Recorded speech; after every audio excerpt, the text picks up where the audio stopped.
Hello everyone, my name is Ahmed Hello. Al-Balaghi. Hello. I'm the co-founder and co-host of a podcast here in the UAE called Encrypted. It's the only blockchain and crypto dedicated podcast here in the region.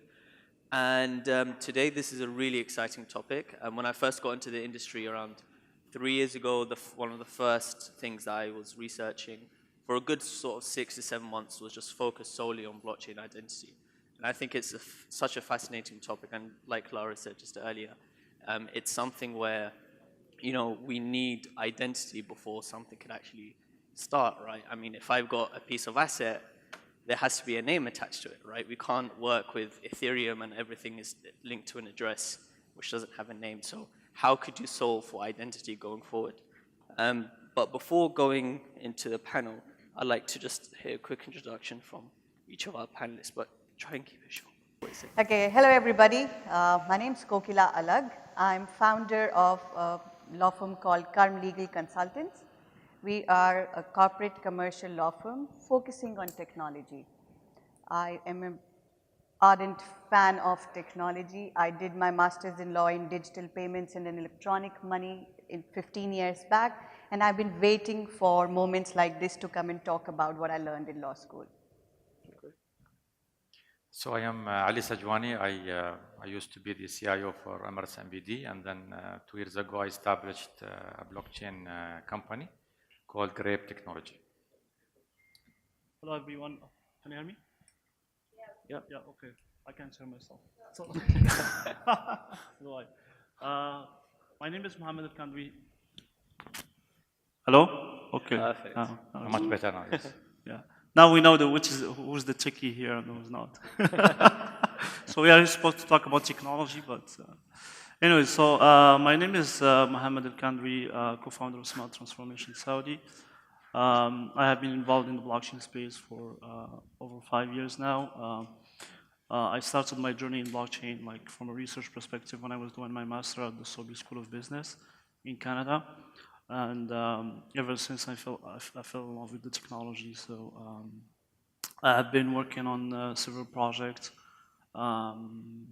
including one that I have been directly involved in, one I advised for former CEO of a blockchain company in Canada, executive member of the Blockchain Lab at York University in Toronto. We offer education and commercialization and research program. And recently I co-founded the company that I represent today with my friend here and colleague Majd Al-Afifi in Saudi Arabia in order to increase the mass adoption of this technology in the GCC area, and especially building local capabilities that can drive forward this innovation in the region. So happy to be here and share my insights around a topic it's very important in today's perspective, which is identity on the blockchain. And I can hear myself, and I hope you can. My name is Paul Ferris. I'm the CEO of a company that has been established in the identity space for over 8 years now. It's the Object Tech Group.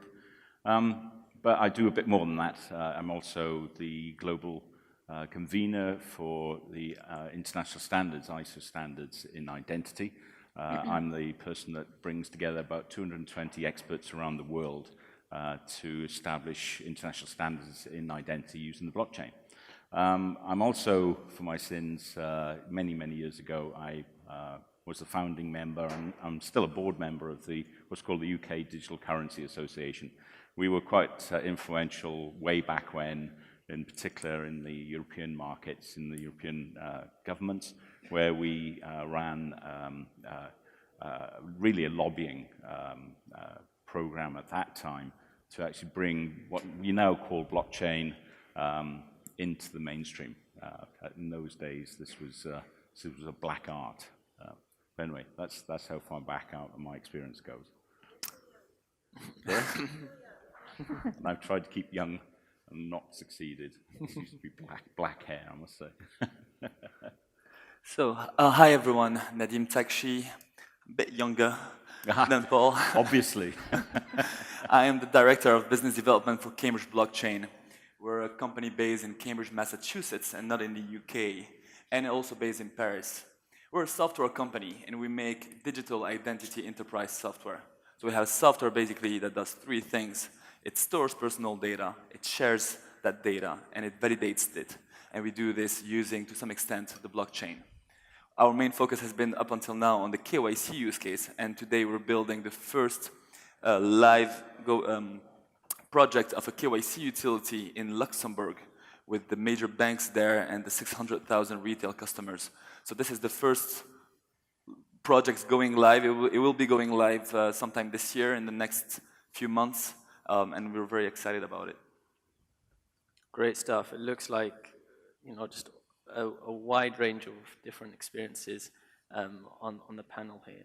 And I would like to start off first talking about, so looking at the title there, it says Blockchain, Digitizing Identity, the Future of a Digital Life. And it does seem that there's a clear trend of, our lives going digital. We'll probably, be, on a virtual world in the near future, however that may look like. I think there are projects as well that are trying to build real estate on a blockchain, and that could be, that's a topic in its own.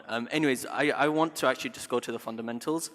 And Paul, you've been talking about, well, you mentioned that you've been developing standards for many years, identity standards. And just for everybody here, and just to get a clear understanding, how would you define identity and digital identity? And in digital identity as well. Yeah. Well, I think, the identity, we were chatting before actually, but identity is one of those words like democracy. Everybody thinks they know what democracy is. Everybody thinks they know what identity is. And look, we're only one of like 1,000 companies who are saying that we're in the identity space. But identity actually, to me, working with somebody, I want to know who they are. And that's really what most people are focused on. If you're looking at me and not wondering about my identity, well, actually, I'm sitting out on the stage. My identity is one thing up here. And actually, when I'm the CEO in my company, my identity is rather different. Context is so important to identity. If I'm going into a bank and I want to open a bank account, then my identity seems to be a couple of pieces of paper that somebody issued, and there's some authority behind that, and that's a very important part of identity, no denying. And this is really when we start talking about digital identity.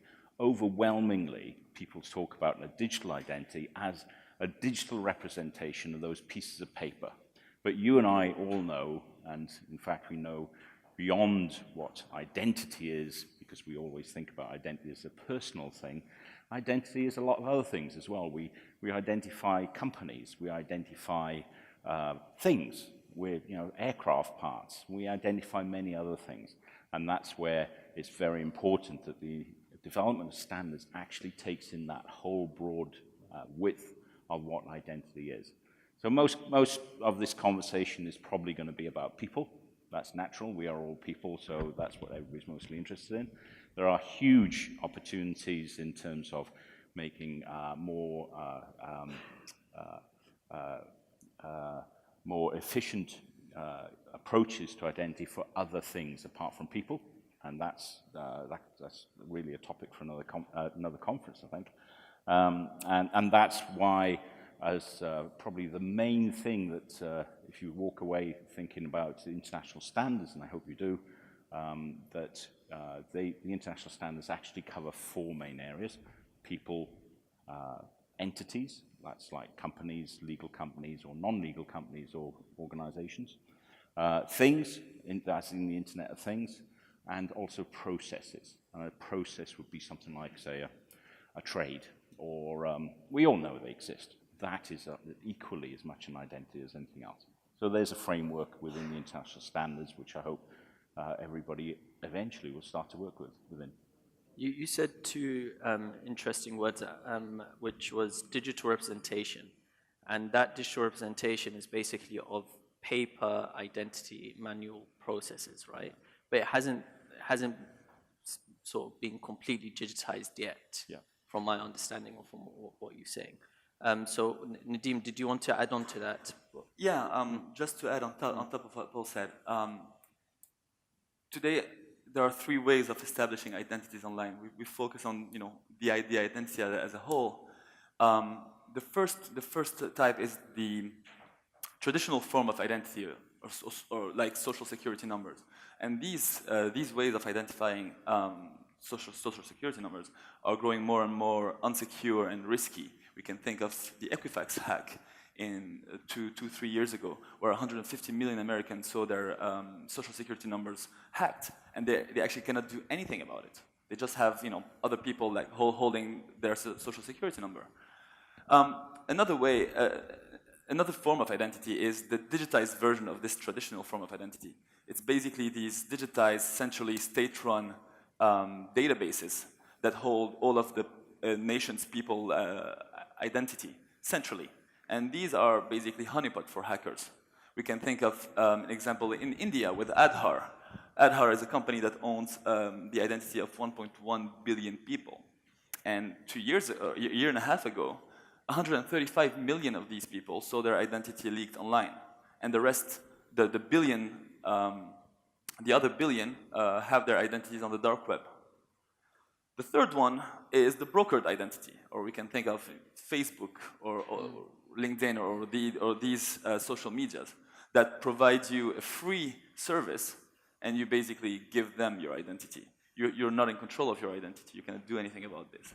And let's not talk about what Facebook has been experiencing for the last year and a half with Cambridge Analytica, not Cambridge Blockchain.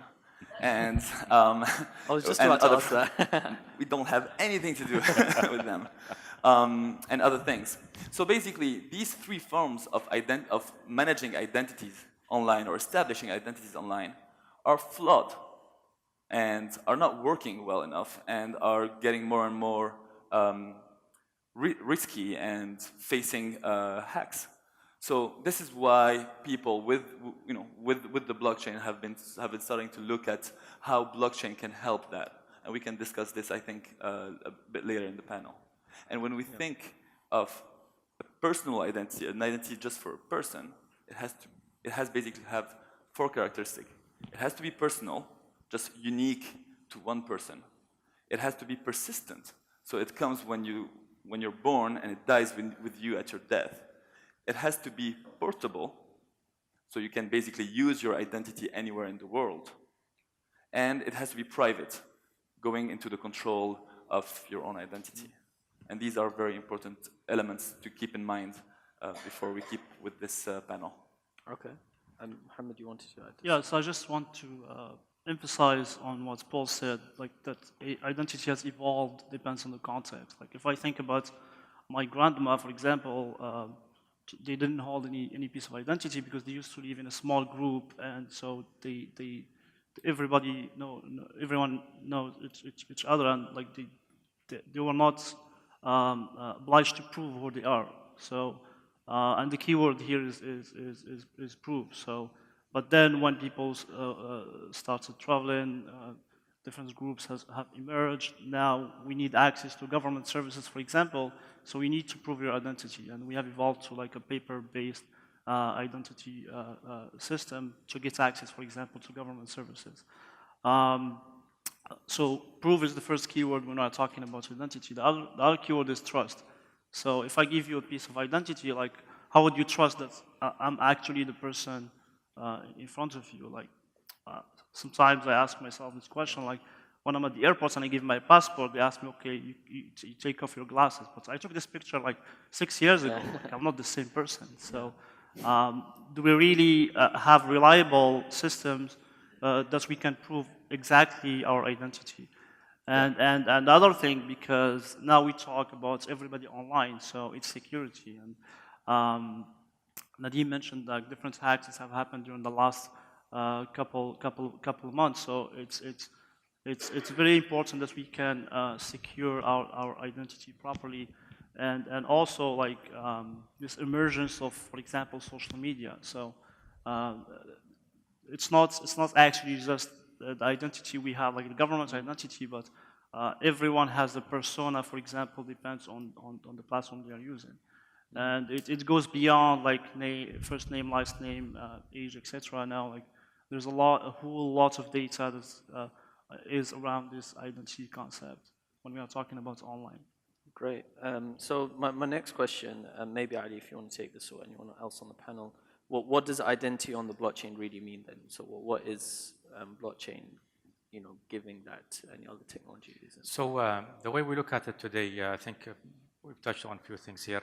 If you're trying to establish any productive implementation or work today on blockchain, if you talk about real life solutions, you need to somehow identify those people who are transacting, at least within the domain which you're talking about. If you're talking about financial sector and you want people to start using some sort of I will not talk about cryptocurrency here, but like, if we end up creating some products that will run on blockchain, we need to identify these people. And I'm not sure how much is really happening from the government side to establish identity that is reflecting, for example, the Emirates ID, which is the main identification for the people today in UAE, a reflection of it on the blockchain. So I think till that time matures, what people like us will end up doing is that each one of us will have some sort of identification created for our users, and then we'll come into the challenge of how can you really migrate all of these together. Now, on the technology side, probably the easiest way to do is that if you look today, for you to issue an Emirates ID, right, or a passport, you go to your regulator, to your government office, they identify you, and then they give you this Emirates ID that you keep with you, right? So I think for some time, what people will end up doing is that they will create a digital identity, right, and then get it attested at one of those regulators' office, and then create some sort of a digital file, and keep the hash of it on the blockchain in a trusted place. So this way, I will not have a worry of exposing my identity on somewhere on a platform which is still yet to mature.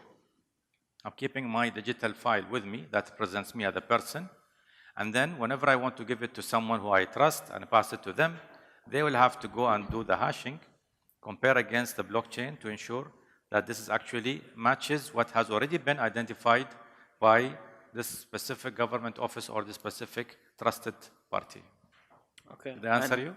Yes, and you're basically saying that there should be no personal data on the chain.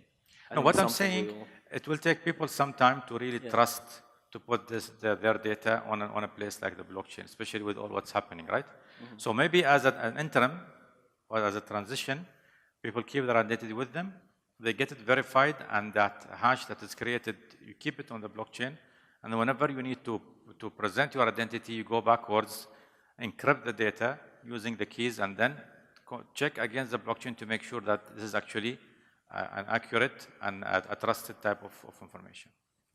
Paul, you've been sorry. No, go ahead. Yeah, you've been running Object Tech for 8 years, which is, like I said, an identity solutions company. And how have you been looking and solving this sort of particular problem between on-chain and off-chain? And well, I'd just like to endorse what's just been said, but actually amplify it somewhat. Look, a blockchain is a useful tool. I'm a technologist at heart, and although I deal with a great deal of other things like the legal and the regulatory and the social impact as well. But the thing that the blockchain provides me is something, in the identity world, is called a trust framework. Trust frameworks are what we've already discussed, are generally these days governments. You go to government for government documents because you trust in the government. And to some extent, there's a great deal of excitement that one day blockchain can take over some of the functions of government. This isn't actually taking over government at all, but some of the functions of government in that trust framework. So putting, we use the shorthand, putting identity on the blockchain. I don't think anybody's serious, anybody who is actually in the space, not now for probably 3 or 4 years, would ever consider putting actually personal data on the blockchain, encrypted or not. The whole point of a blockchain, if you like, is a distributed ledger. And a ledger is something that's 5,000-year-old technology. You put something in, you don't rub it out. So a blockchain is something that will always have the persistent data available on that blockchain. The problem with encryption, of course, is that 2 years from now, whatever we're encrypting today is quite easily disencrypted, and then we're looking towards quantum computing, and that means that everything we do today is quite easily unencrypted. So you don't put anything that will persist beyond 2 years on anything like a blockchain. What you can do, though, is use the blockchain as a very, very useful tool in the technologist toolkit to provide persistence and trust, provide this trust framework for an identity. And I think anybody serious in the space is looking to use blockchain simply as one part of this tool that's called a trust framework, so that you can actually trust that this identity is something that is mine, and it's not something either myself or anybody else has fiddled with. Does that answer that question? Or? Yes. Yeah. Yeah, go on. Yeah, I mean, I just want to clarify something. There's always this debate on like off-chain, on-chain, like just to get it right, like blockchain is not a database. I think my friend here mentioned very important concepts in blockchain, which is hashing. So when you submit, for example, a document to the blockchain, it's not the document that is stored on the blockchain, it's the hash of the document. And for each single document or information that you broadcast to the network, there is a unique hash. So, for example, I have a document on, I have my date of birth, like the first hash would be different. That's if I change my date of birth, for example, because I changed the information on the source document. I think if we talk about security, we can easily, for example, for identity use encryption technology that has been around for decades. So I think what blockchain offer on top of that is a seamless use for the end user in order, for example, to prove who they are. Like you can imagine everyone today has a phone, like and something that they carry on every time, wherever they go. So you can think of, for example, a wallet that can hold all your identity, your bank information, your health record, and you can use blockchain technology to prove that you are actually the person in front of the official, etc., by using a blockchain wallet and using, for example, public and private key. In terms of this, security, I think blockchain can provide what we call a triple blind system. So, example, if I go to a store and I want to prove that I'm 18 years old, like I need to give a piece of ID to the guy or whomever want to check that I'm 18 years old and over. But on this piece of paper, like there are other information that are not necessarily relevant to the context, to the situation. So with blockchain technology, we can build a triple blind system where the issuer, the receiver, and the middleman, the third party that is taking care of attesting the information, they don't necessarily have access to the information, but they can actually prove what they are looking for without having access to the information using technologies like zero knowledge proof or homomorphic encryption. That could be implemented through a blockchain framework. Yeah, so now I think we've covered the tech side. Now this is also the legal side. So Kokilo, I wanted to sort of know more about how, after all that's being said, within sort of this new tech framework that's being built, and now with the increasing sort of regulatory landscape, particularly with GDPR and the right to be forgotten, all these new regulations, how do they sort of make or break blockchain? Maybe you could sort of start off with GDPR and explain what that is. I think I'll just go a step back and I'll start with identity. Yep. So identity, when it comes to looking for a legal definition for it, then it's very nicely explained, not just in one legislation, but it's a deductive definition that it's any personal information by which I can identify a person. And we also have the United Nations Charter, which says that identity is a fundamental right of every human being. From the time we are born, identity is my first right. So that brings us to another topic later on about what happens to immigrants and people who do not have an ID. How this technology is actually a breakthrough for it. And digital ID has again been defined all over as an identity that is acquired or created in an online space. So they both go hand in hand, and now as our description actually said that imagine you're born on a plane and we're in a digital world. So digital ID actually becomes our fundamental ID, our fundamental right in the digital space, and that's the new definition the regulators are working at. Interestingly, GDPR has been under a lot of debate when it comes to blockchain technology, and right to forgotten actually is one of the main issues. But when I was looking at it and we were discussing it, for us it's like this is the first time I'm actually seeing a regulation and technology going hand in hand for a very common same intent. And the intent is that the control is to be given back to the person owns that data. So the fact is already established that individuals today or persons do not have control on the data anymore. So GDPR's main focus is to get that control back to the person.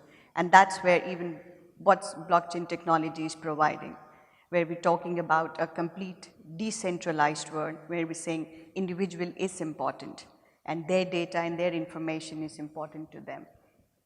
The issue comes to interpretation in GDPR of one of the key principles is on right to forgotten. And what I was discussing with you guys yesterday, that right to forgotten in GDPR actually means that I have given you my personal data for it to be used, and I no longer wish this data to be existing. So in GDPR, it's right to forgotten / right to erase. So it would be interesting times to see how that is interpreted around. Some of the regulators, some of the legislators, or we've done opinions where we're saying, interestingly, both are talking the same thing, that right to forgotten, my data should not be used anymore. So does that law actually meant, the GDPR, sorry, regulations actually meant that it has to be erased or it's just to be forgotten? So it would be interesting to see some case laws coming on that soon. Yeah. I And could see you go on. Yes. just to keep up with that, Yeah. I've had a question. I have several questions during this event, mainly yesterday, about whether the fact that GDPR came in 6 months ago, and basically we knew that for over 2 years, caused any problems to any project on digital identity, KYC, and the blockchain. Actually, the use of blockchain in this matter helps even more so, allowing financial institutions and any type of institution to comply with the different GDPR requirements. When we're talking about consent, the fact that a customer owns and is in control of his own identity and decides who he wants to share it with, this is very important. And when we're talking about the right to be forgotten, what's on the blockchain? So everybody's already said it. If you're a company that respects itself, you wouldn't put any plain text data on the blockchain. The plain text data is stored off-chain in central databases with the right amount of security. But what you have on the blockchain is basically the hash of the validation of every one of your personal data and attributes that one trusted party, a financial institution or a government body, validated. And when you decide to be forgotten, basically the hash cannot just disappear from the blockchain, because the blockchain leaves another trail, and this is one of its main reasons. Its main reason is for a regulator at some point to be able to trace back and see if they have any doubt over money laundering or anything like that on a customer, get back and see what institution checked what data, and check if the processes were being done correctly, and then hold accountable the different parties. So the hash itself always stays on the blockchain, even though you've decided that you want it to be forgotten. But what you have on your application or on your personal data service that holds all of your data, it will disappear from that. And then, well, this is basically what we're doing right now in Luxembourg. And then there's a demand to all the financial institutions that hold your data. So they will receive a demand of erasing completely either all of your data or a specific amount of data that you've decided with a very high granularity. And this is very important. And these institutions have to comply with this, otherwise they risk up to 4% of their global revenues, which is a lot for big banks. Wow. And I actually wanted to sort of like dig a bit deeper in terms of, this is a question for the panel actually. So in terms of your interactions with the regulators, it could be UK, UAE, Luxembourg, regarding identity and sort of digitizing this process on a blockchain, how has that gone so far? What's been sort of the trajectory? Are they, are they trailblazing? Do they want it quick? Or are they very, just take it easy, they want to check out what's going on globally before actually implementing? No, if I can say, just because the FCA in Britain is probably one of the larger regulators. We count ourselves incredibly lucky, actually, to have the FCA in Europe, actually, at the moment. And around about 4 years ago, they actually joined in with a collaboration of close to 30 different institutions, mostly banks, but other regulated businesses. And we considered over a 6 or 8 month period what impact digital identity would have on the regulated sectors. It was astounding. We ended up with these around about 28 different companies flying their senior executives in from all around the world, and the FCA actually had to give us what's called a safe harbor to be able to discuss these things openly. And the findings from that really did show that the approach, if it's taken the right way for a digital identity, actually bolsters exactly what Nadeem was just saying. It bolsters and supports the regulations such as GDPR, and actually makes regulation potentially so much easier, so much more effective as well.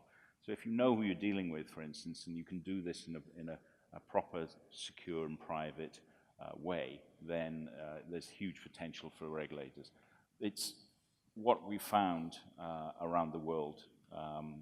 The Australian regulators are very close to this and actually asked us to go along to a FinCrime conference that's supposedly closed to talk to 150 different FinCrime institutions from pretty well every country around the world to describe what we're doing, and the reaction was astounding. This is something that can only help regulators, but it does need the conversation. It does need some mature conversations, more about the legal and regulatory aspects and the social impact than just the technology. And part of the problem here is that we generally just talk about technology when we're talking about blockchain. Yeah. This conference, I think, is one of the most open and inclusive of other things. I think that this panel just shows the breadth of knowledge that has to be brought to blockchain. It's not just the technology. Absolutely. You said something really interesting, which was knowing who you're dealing with, and that goes back to your point. What if you don't know who you're dealing with? It's sort of, the person doesn't have an identity to start off with. How could sort of that be solved, legally? So one of the principles that identity talks about is that I need information that takes you back, that points you back to who this person is or who this entity is. So I was reading some case studies in UNHCR refugee camps in particular, where they were talking about there are millions of them who do not have any ID. So even if they've got an asylum in a country, there are no job prospects for them because there is nothing that talks about who they are. So they've been given documents, papers, but those are again cannot be traced back.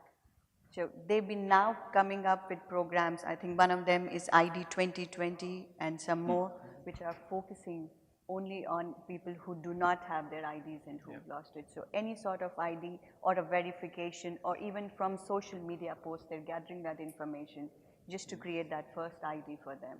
Okay. And then put it on blockchain to make sure that it is traceable to whatever happens from that stage onwards. All right. Awesome. Great to hear. We are about to sort of finish off because it's sort of a bit late now, but before we actually close the panel for the day, are there any questions from She's got both her hands up. There are 2 questions already. I really enjoyed this session. Okay, I think the event was amazing, but I think I love this session. So my question is this: I always in my head, because it's not just about technology, like you're saying, it's about the process. So when you first onboard, how do you make sure, all right, that identity that you're onboarding onto the blockchain is true, real, hasn't been played with, and comes, because once it's on there, you can't change it at ever, and if it's wrong, then what happens? Well, if I may, I don't agree with the last part. So the fact that you cannot change it, because if there's an attestation has been made and it has been wrongly made, it can be taken off at some point. It will stay on the blockchain, but it will become it will become updated. It will become wrong. So other entities will be made aware that this attestation is flawed.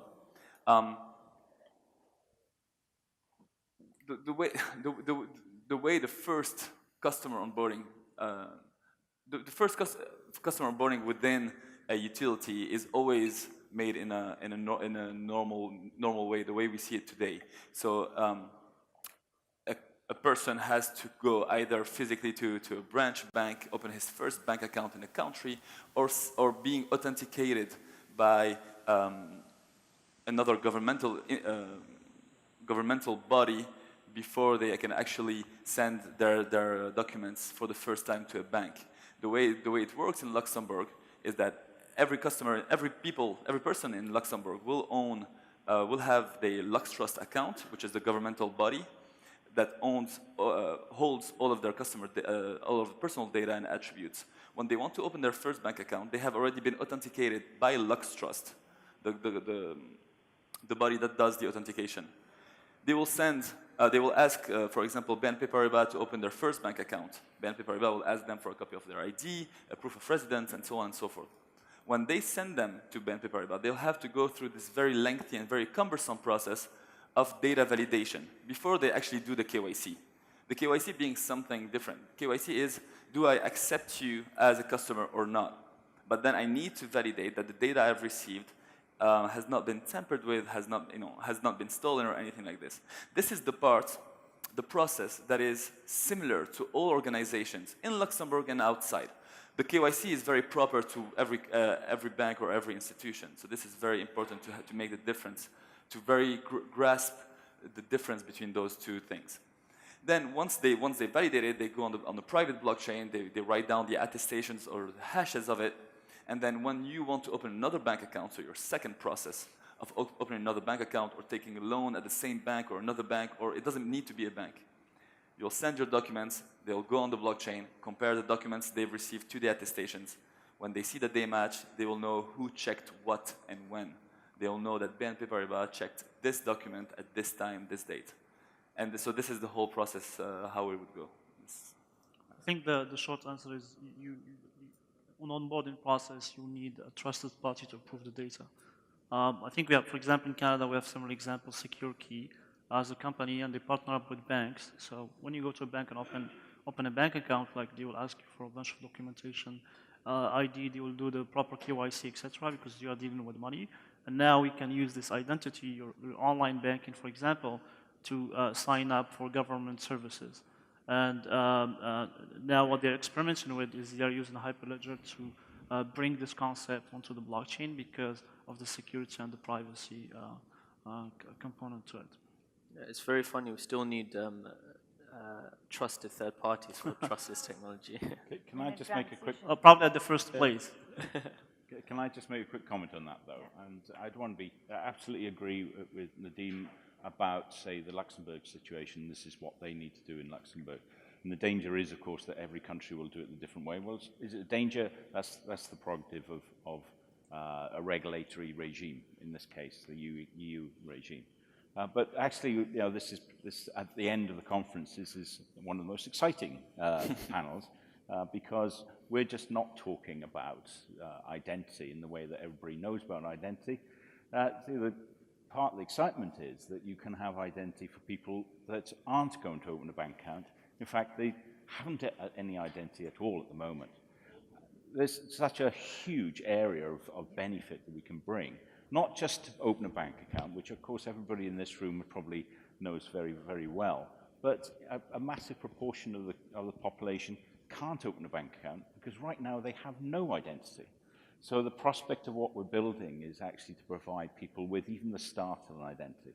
And we can't approach that from quite an arrogant point of view of saying, well, everybody needs to open a bank account. Because, like I've been to villages in some parts of the world where actually the person who's the head of the village knows everybody in the village far better than my bank will ever know me. So there are different ways of looking at the efficacy of an identity, and we need to embrace the whole breadth of it Otherwise, we're building a very good system for KYC and AML, which goes back to my comments right at the beginning. It's more than that, though. The very first question the British government asked us, what, sort of 5 years ago when we first briefed them on this, was, do you mean to say that somebody arrives on the British shores of Britain as a refugee and has no papers, that we can start to give them an identity? And that was the most exciting thing for the British Treasury as we were briefing them. To start to give somebody an identity so that when we give them some food, sustenance, a roof over their head, we know that it is actually the same person in a month's time that we continue to give food, sustenance, and a roof over their head.